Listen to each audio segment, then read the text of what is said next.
आज हम लोग पढ़ने वाले हैं क्लास 10th की एनसीईआरटी बुक से सब्जेक्ट मैथ का चैप्टर 1.1 का ए, जिसमें पार्ट 1 है। क्वेश्चन नंबर 1 देखिए क्वेश्चन नंबर 1 क्या कहता है। देखिए, निम्नलिखित संख्याओं का एचसीएफ ज्ञात करने के लिए यूक्लिड विभाजन एल्गोरिथ्म का प्रयोग कीजिए। तो पहला क्वेश्चन है 135 135 और 225 225। देखिए इनमें छोटी कौन सी सब संख्या, पहले ये देख लेते हैं। 135 लेस देन 225। तो अब हम लोग इससे भाग इसका देंगे, और जो हम लोग जानते हैं यूक्लिड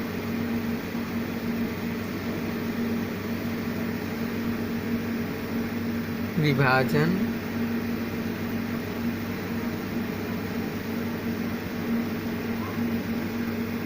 एल्गोरिथ्म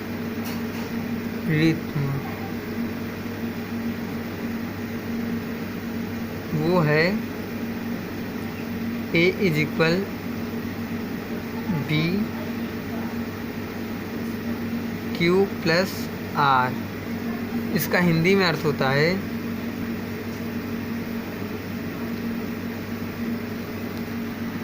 भाज्य बराबर भाजक गुणे भागफल प्लस शेषफल। तो फिर आप यहाँ पे देखेंगे A = भाजक है, वो भाज्य A भाज्य है। B जो है आपका वो भाजक है।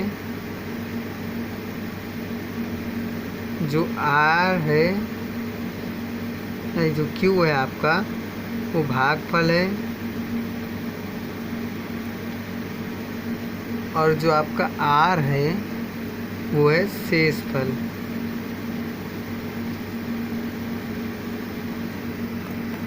ठीक, तो अब हम लोग इसको हल करते हैं।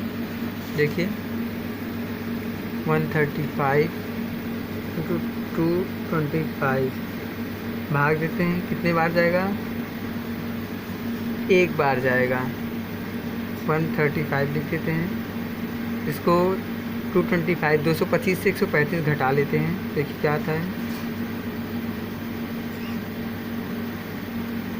12 में से 3 घटाएंगे 9 आएगा।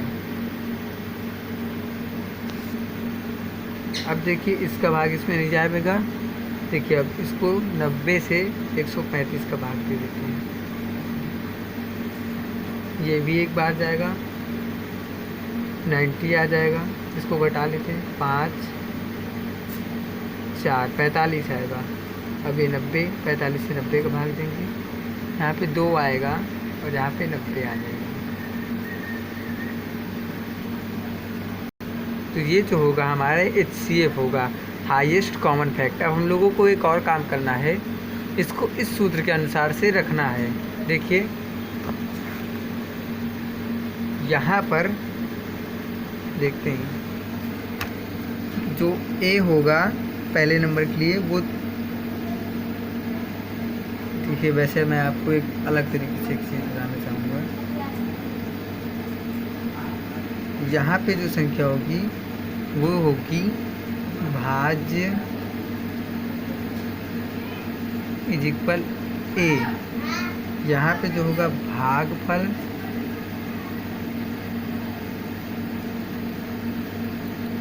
= Q।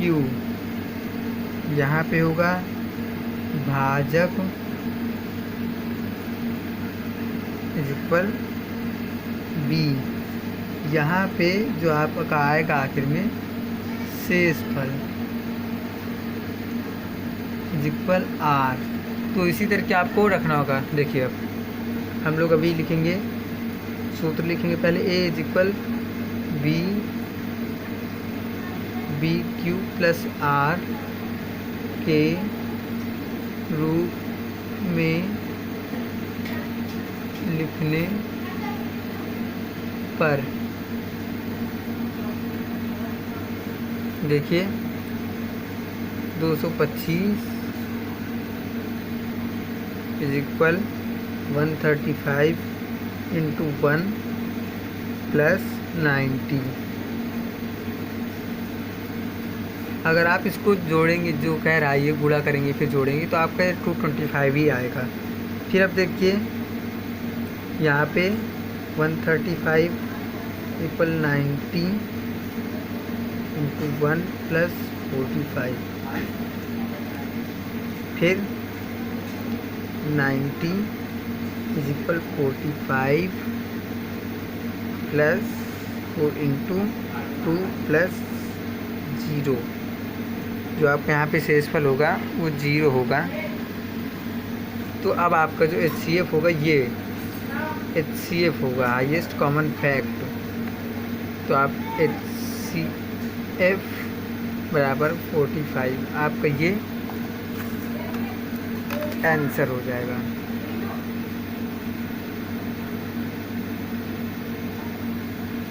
अब देखिए इसी में जो क्वेश्चन नंबर पहला है उसका दूसरा क्वेश्चन क्या कह रहा है, 196 और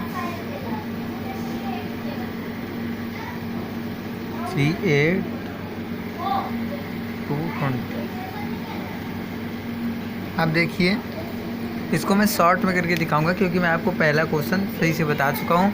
आपको उसी तरीके बस लिखना होगा। देखिए यूक्लिड विभाजन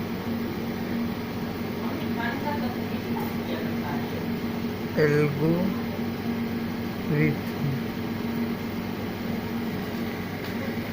लिख दीजिए आप, जो है A is equal B Q plus R. तो अब देखते हैं यहाँ पे सबसे छोटा कौन है, 196 इज लेस दैन 38,220। यहाँ पे छोटा है। अब देखिए हल करते हैं। 196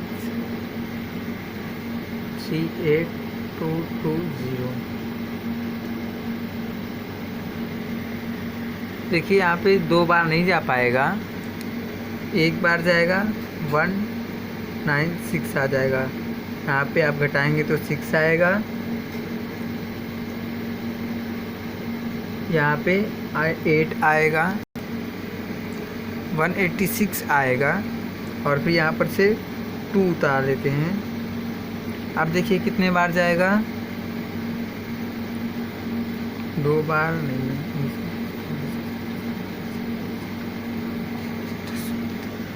ये जाएगा 9 बार में। जब 9 बार में जाएगा तो देखते हैं क्या आएगा, 9 छक 54, 4 क्या 86, 1764 आएगा। हम लोग घटा लेते हैं, 12, 8 आएगा यहाँ पे घटाने पे, और 9 आएगा यहाँ पे, 98 आएगा। अब फिर हम लोग ये 0 उतार लेते हैं, देखते हैं फिर ये कितनी बार जाएगा। ये आ जाएगा, ये जाएगा 5 बार जाएगा। देखिए 6 पंचे 30, 3 9 पन्ना 45, 46 47 48, 80 लगे 4, 5 1 5, 5 4 9। यहाँ पे शेष आएगा जो 0 शेष। तो जब आप इसका आंसर लिखेंगे A is equal B Q plus R, तो आप यहाँ पे लिखेंगे 38,220 इज इक्वल 196 इंटू 195 प्लस 0। तो आपका ये जो HCF होगा ये हो जाएगा HCF, highest common fact, highest common fact 196। अब आप लोग तीसरा नंबर खुद से कीजिए। अगर आपको ये अब हम लोग क्वेश्चन नंबर दूसरा देखेंगे। प्रश्न दूसरा देखिए, पढ़ते हैं। प्रश्न दूसरा क्या कह रहा है? दर्शाइए कि कोई भी धनात्मक विषम पूर्णांक 6q+1 या 6q+3 या 6q+5 के रूप का होता है, जहाँ q कोई पूर्णांक है। एक बार और पढ़ लीजिए। दर्शाइए कि कोई भी धनात्मक विषम पूर्णांक 6q+1 या 6q+3 या 6q+5 के रूप का होता है। देखिए, हम लोग जानते हैं विषम पूर्णांक क्या है। जो 2 से न कटे वो विषम होता है। देखिए, यहाँ पे 1 भी 2 से नहीं कटेगा, 3 भी 2 से नहीं कटेगा, 5 भी 2 से नहीं कटेगा। देखते हैं हम लोग, करते हैं इसको। देखिए, करते हैं हम लोग इसको।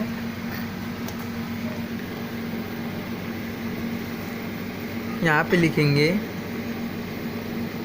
माना ए कोई धनात्मक पूर्णांक है, तो फिर A = B Q+R। इसका एक नियम होता है, 0 ≤ मतलब 0 छोटा भी हो सकता है और बराबर भी हो सकता है किसके? R के। बट R > B, मतलब जो R का मतलब शेषफल जो होगा वो B से छोटा होगा। इससे मतलब जो B है आपका वो है भाज्य से छोटा होगा। ठीक। तो आप देखिए, यहाँ जो B की जगह आप लोग को जो सवाल दिख रहा है यहाँ पे 6q+1 या 6q+3, तो B की जगह आपको 6 दिख रहा है, Q और Q की जगह देखिए Q ही है, और +R की जगह 3 दिख रहा है।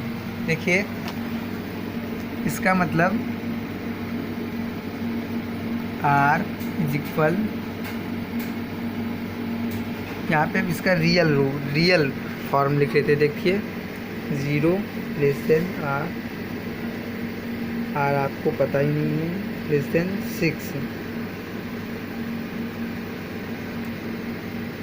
क्योंकि B = 6। अब देखिए, R = लिख लेते हैं 0, 1, 2, 3, 4, 5। अब देखिए 6 नहीं हो सकता, क्योंकि यहाँ पे एक शर्त है ना, B से छोटी, और यहाँ पे B 6 है। अब देखिए, हम लोग R का मान रख लेंगे एक एक जगह। देखिए, R के मान रखने पर A = जो B है वो 6 ही रहेगा, B Q+0। यदि R = 0, फिर देखिए, यदि R = 1, तो फिर यहाँ पे हम लोग लिख देते 0, तो यहाँ पे R = 0 ठीक रहेगा। तो यहाँ पे अब फिर लिखते हैं, यदि R = 1, तो फिर A = 6q+1। फिर यदि R = 2, तो फिर A = 6q+2। यदि R = 3, तो फिर A = 6q+3। फिर यदि R = 3, A = 6q+, यहाँ पे R = 4 होगा, 4। फिर यदि R = 5, तो फिर A = 6q+5। ये 6 तक नहीं जाएगा, देखिए, क्योंकि R 6 नहीं हो सकता। तो फिर अब हम लोग देखते हैं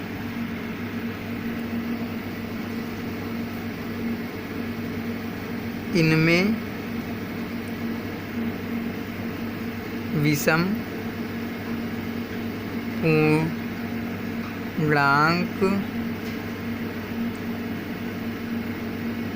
है जो 2 से विभाजित नहीं होता। अब देखिए यहाँ पे 2 से कौन कौन विभाजित नहीं होगा, ये नहीं विभाजित होगा, 1, 3 नहीं विभाजित होगा, 5 नहीं विभाजित होगा। तो हम लोग देख लेते हैं, विषम पूर्णांक जो होगा डैश करके 6q + 1, 6q + 3, 6q + 5 होगा। ये होगा जो आपका आंसर हो जाएगा, सिद्ध हो जाएगा, ये दर्शा दिया गया आंसर। देखिए हम लोगों ने इस कथन को सिद्ध कर दिया। क्वेश्चन क्या कह रहा था, देखिए, दर्शाइए कि किसी भी धनात्मक विषम पूर्णांक 6q + 1 या 6q + 3 या 6q + 5 के रूप का होता है यदि q कोई पूर्णांक है। ये देखिए अब हम लोगों का ये सवाल हो चुका है। अब देखिए हम लोग क्वेश्चन नंबर 3 पढ़ेंगे। क्या कहता है, किसी परेड में 616 सदस्यों वाली एक सेना आर्मी की टुकड़ी को 32 सदस्यों वाले एक आर्मी बैंड के पीछे मार्च करना है। दोनों समूहों को समान संख्या वाले स्तंभों में मार्च करना है।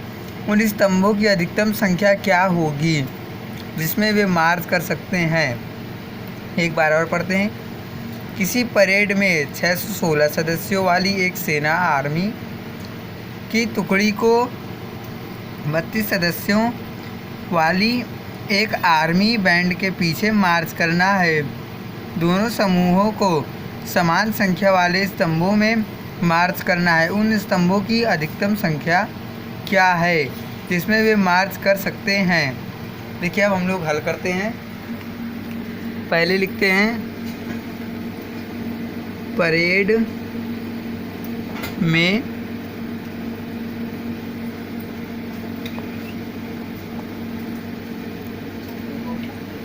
में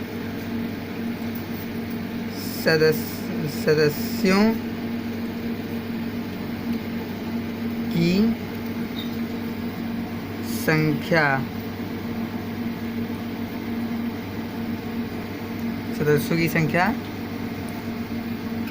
616 है।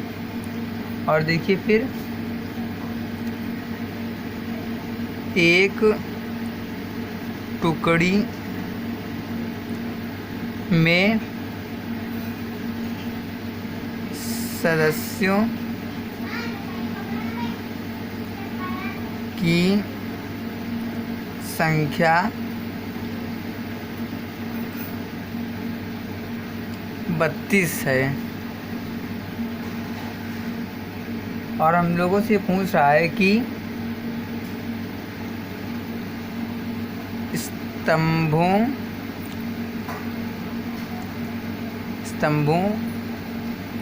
की अधिकतम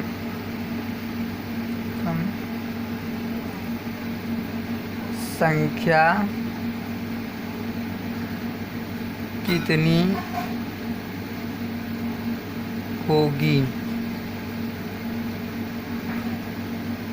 देखिए अब हम लोग निकालते हैं। देखिए ये जो 616 में और 32 में, देखिए द 32 इज़ लेस दैन 616, या यूँ कहें कि 616 इज़ ग्रेटर देन 32।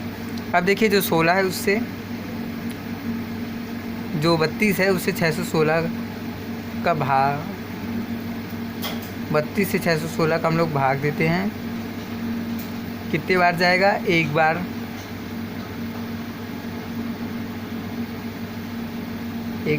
उसके बाद 9, 9 आएगा यहाँ पे, और यहाँ पे 2 आएगा। फिर हम लोग यहाँ पे 6 उतार लेते हैं। फिर देखिए यहाँ पे क्या आता है, देखिए यहाँ पे 9 आएगा, 9 दूनी 18, हासिल लगे 1, 9 9 27, 1 28। अब देखिए कितना आएगा, यहाँ पे 8 दूनी 16, यहाँ पे 16 हो जाएगा, ये 8, यहाँ पे 8 आएगा। फिर इसने इसको एक हासिल दे दिया था जो, उसकी वजह से 8 बचा, यहाँ पे 0 0 आ जाएगा। फिर 8 से 32 का भाग देंगे, 8 से 32 का भाग, 8 चौक 32, 32 आंसर। अब देखिए हम लोग यूक्लिड एल्गोरिथम का प्रयोग करेंगे। यूक्लिड विभाजन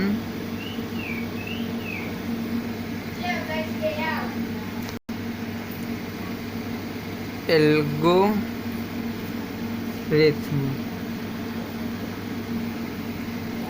जो एल्गोरिथम है वो है ए इज इक्वल बी क्यू है। ये बार बार मुझसे ये यहाँ पे लिख देते हैं, A is equal B Q plus R. तो हम लोग इसके हिसाब से नोट कर लेते हैं। 616 616 इज इक्वल 32 इंटू 19 प्लस 8, फिर 32 इज इक्वल 8 इंटू 4 प्लस 0। तो जो आपका HCF होगा वो 8 हो जाएगा, वही आपका आंसर होगा। HCF is equal 8। तो यहाँ पे अतः करके लिख दीजिए, अतः स्तंभों की संख्या होगी बराबर 8 संख्या होगी स्तंभों की। ये आपका उत्तर हो जाएगा।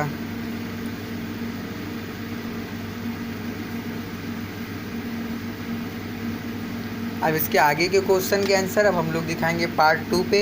अगर आपको मेरे द्वारा बताए गए क्वेश्चन समझ में आए तो आप मेरे चैनल को सब्सक्राइब कीजिए, और ज़्यादा वीडियोस मेरे चैनल से पाने के लिए आप मेरे चैनल को सब्सक्राइब ज़रूर से ज़रूर कीजिए, और मेरे वीडियो को लाइक कीजिए, अपने दोस्तों को शेयर कीजिए, और आपको ये वीडियो कैसा लगा इसको कमेंट बॉक्स में ज़रूर से ज़रूर लिखिएगा।